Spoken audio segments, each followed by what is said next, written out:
RG Kar medical college হাসপাতালে চিকিৎসকের ধর্ষণ খুনের ঘটনার পর ২৪ দিন পেরিয়ে গিয়েছে, এখনো রহস্যের কিনারা হয়নি। আর আজ ফের জুনিয়র চিকিৎসকরা তারা পথে নামছেন।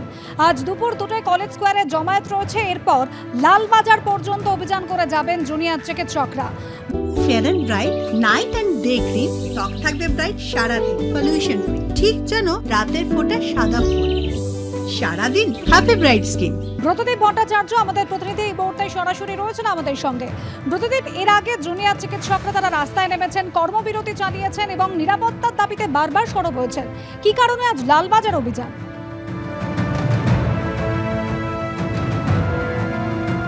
দেখো, এতদিন ধরে জুনিয়র চিকিৎসকরা তারা কিন্তু বিচারের দাবিতে একদিকে অবস্থান চালিয়ে যাচ্ছেন, কর্মবিরতি চালাচ্ছেন।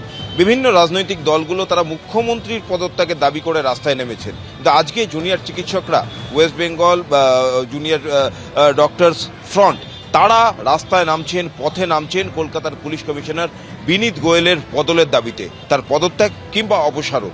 এবং আজকে তারা কলেজ স্কোয়ারে যাবেন এবং কলেজ স্কোয়ার থেকে মিছিল করে তারা লালবাজারে যাবেন। ঠিক কি কি দাবি রয়েছে তাদের জুনিয়র চিকিৎসকদের থেকে জানবো। মূলত দাবি কি, কলকাতা পুলিশের বিরুদ্ধে কি কি অভিযোগ আজকে?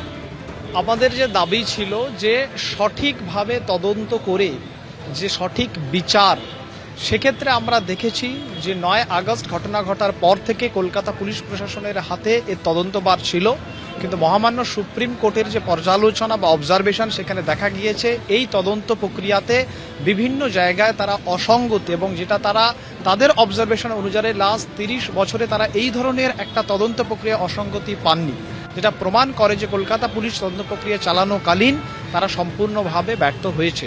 এবং তার পরে 14ই আগস্ট ঘটনা ঘটে, যেটা খুব ভয়াবহ ঘটনার মধ্য দিয়ে আরজিকরকে যেতে হয়। তখনও কলকাতা পুলিশ প্রশাসন আরজিকরের প্রোটেকশনে ছিল। তাই আমরা মনে করি যে এই দুই ঘটনার সাথে যদি আমরা দেখি যে এইভাবে কলকাতা পুলিশ যে ব্যর্থ হয়েছেন, তার নৈতিক দায়ভার নিয়ে কলকাতা পুলিশ কমিশনারের পদত্যাগ আমরা দাবি করছি। তারা আজকে লালবাজার পর্যন্ত যাবেন। পুলিশ বিভিন্ন সময় আমরা দেখেছি এই ধরনের মিছিল বা প্রতিবাদ হলে সেগুলোকে আটকাচ্ছে, সেই ক্ষেত্রে আপনারা কি? আমরা তো প্রথম থেকেই বলেছি যে আমাদের যে প্রতিবাদ হচ্ছে শান্তিপূর্ণ বা পিসফুল প্রোটেস্ট আমরা করছি। তাই কলেজ স্কোয়ারে সমস্ত মেডিকেল ফ্র্যাটার্নিটি আসবে WBJDF এর ব্যানারে বা আন্ডারে, তারপর সেখান থেকে আমরা শান্তিপূর্ণভাবে আমাদের মিছিল যাবে এবং আমরা MG রোড হয়ে CR এভিনিউ হয়ে বিবি গাঙ্গুলি স্ট্রিট লালবাজারের অভিযানের উদ্দেশ্যে আমরা এগোবো। তারপর আমরা দেখব যে কোথায় আমাদের আটকানো হচ্ছে। পুলিশ তো বারবার বিভিন্ন সময় পুলিশ দাবি করছে যে তারা তদন্ত অনুযায়ী, মানে নিয়ম অনুযায়ী সব দিক দেখেই করেছিলেন। আপনারা অভিযোগ করছেন যে তদন্ত ঠিকভাবে হয়নি এবং একটা তথ্য প্রমাণ লোপাটের অভিযোগও করছেন আপনারা, মানে কিসের?